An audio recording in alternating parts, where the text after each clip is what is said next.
tiwa náà nígbà táwọn náà ti kọ̀wé tiwọn Bible dé before Kùránì ẹ má sì history gbọ́ ẹ lọ wá history first Bible láyé ìṣẹ́yìn náà wọ́n mọ̀ rò.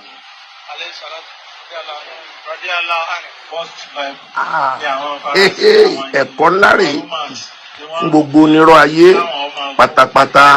Ẹ̀kọ́ wí lára ju ọ̀pọ̀tọ́ o, gbogbo òpùrọ́ ẹ ti rí nǹkan báyìí. Bó o bá ń purọ́ níbí, òkú àṣetánì máa dìde láti Mẹ́kà, á wá bá ẹ níbikíbi tó o bá wà. Parọ́ mọ́ níwọ̀n o, purọ́ níyì ẹ̀tẹ́ ní mú wá o.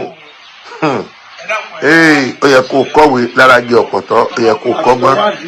Ẹ̀kọ́ ńlá la rí kọ́ yìí o. Mo fẹ́ kó rò ó dáadáa.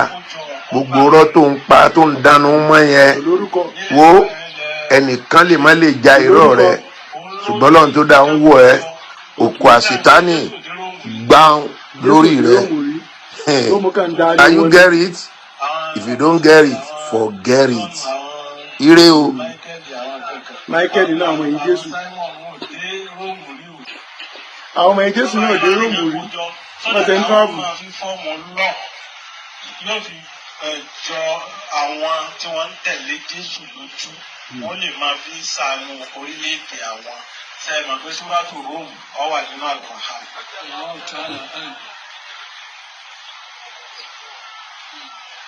Ọwọ́ akójọ tán lẹ́yìn ìgbà tí Usman ti kó Al-Qur'ani jọ ni wọ́n tó kó Bíbélì jọ. Kùránì wà first read ju Bíbélì lọ.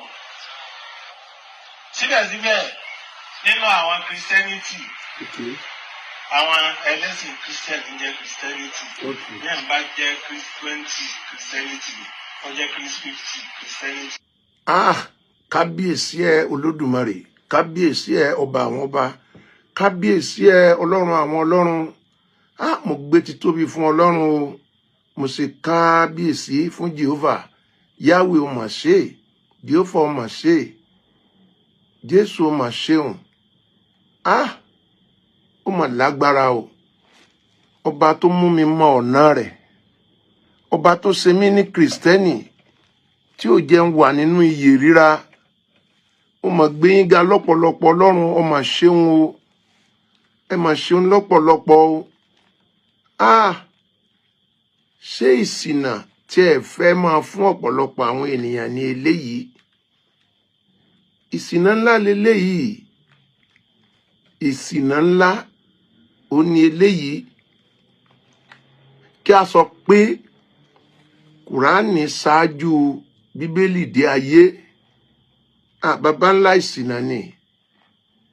Ẹ ṣàánú àwọn ọmọ tí ń bọ̀ lọ́la.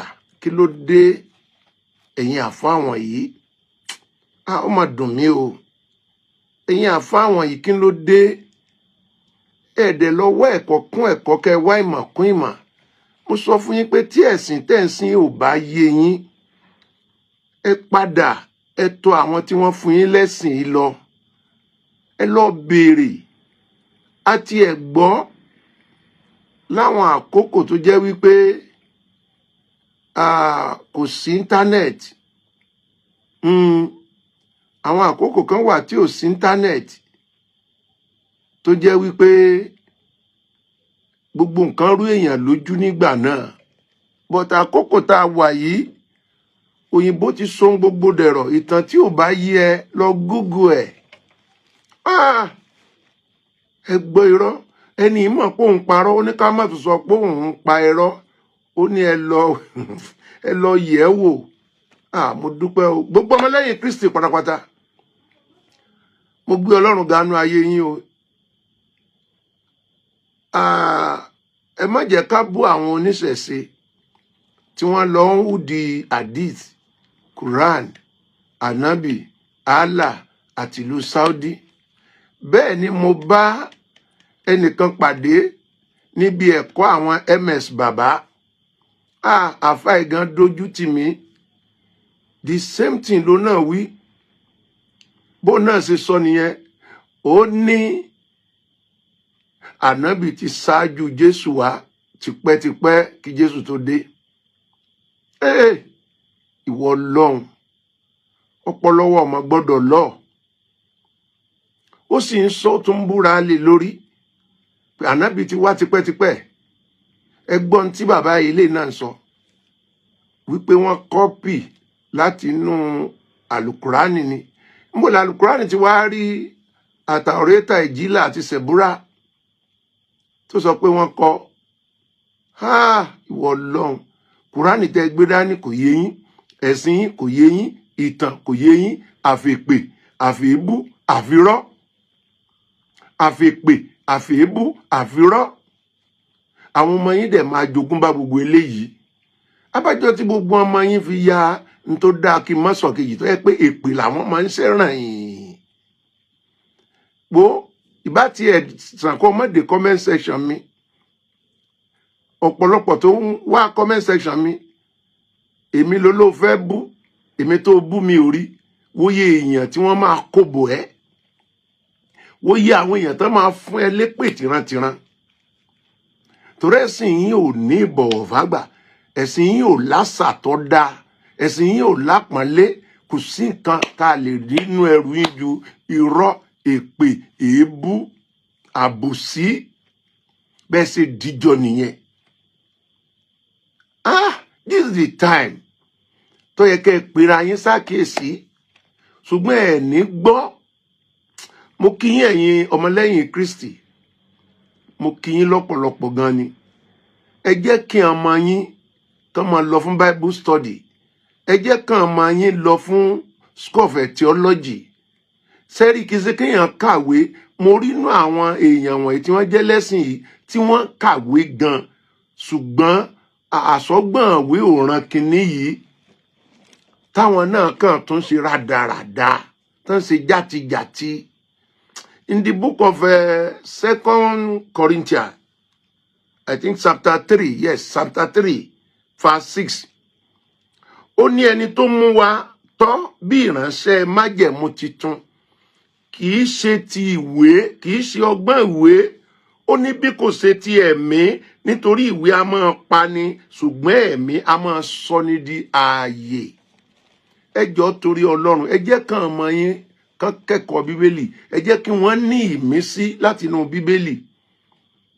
Ẹ wo ọmọ Christian tó bá tẹ̀lé ẹ wo gbọ́n tó jókòó ń bẹ̀ àtàgbàlagbà àti gbogbo wọn àtọkùnrin àtòdì wọn kàn pé agbára tó bí Allahu Akbar wọ́n dẹ̀ ń pa irọ́ fún yín. Fẹlá wípé teacher don't teach me nonsense. Ẹ̀yin gan ọ̀dẹ̀lẹ̀ lọ Google kẹ́ ẹ wò bóyá ọ̀rọ̀ làáfàá yín pa àbóòtọ́ ló ń sọ ẹ sáà ń gbọ́ lọ́run tóbi lórí irọ́.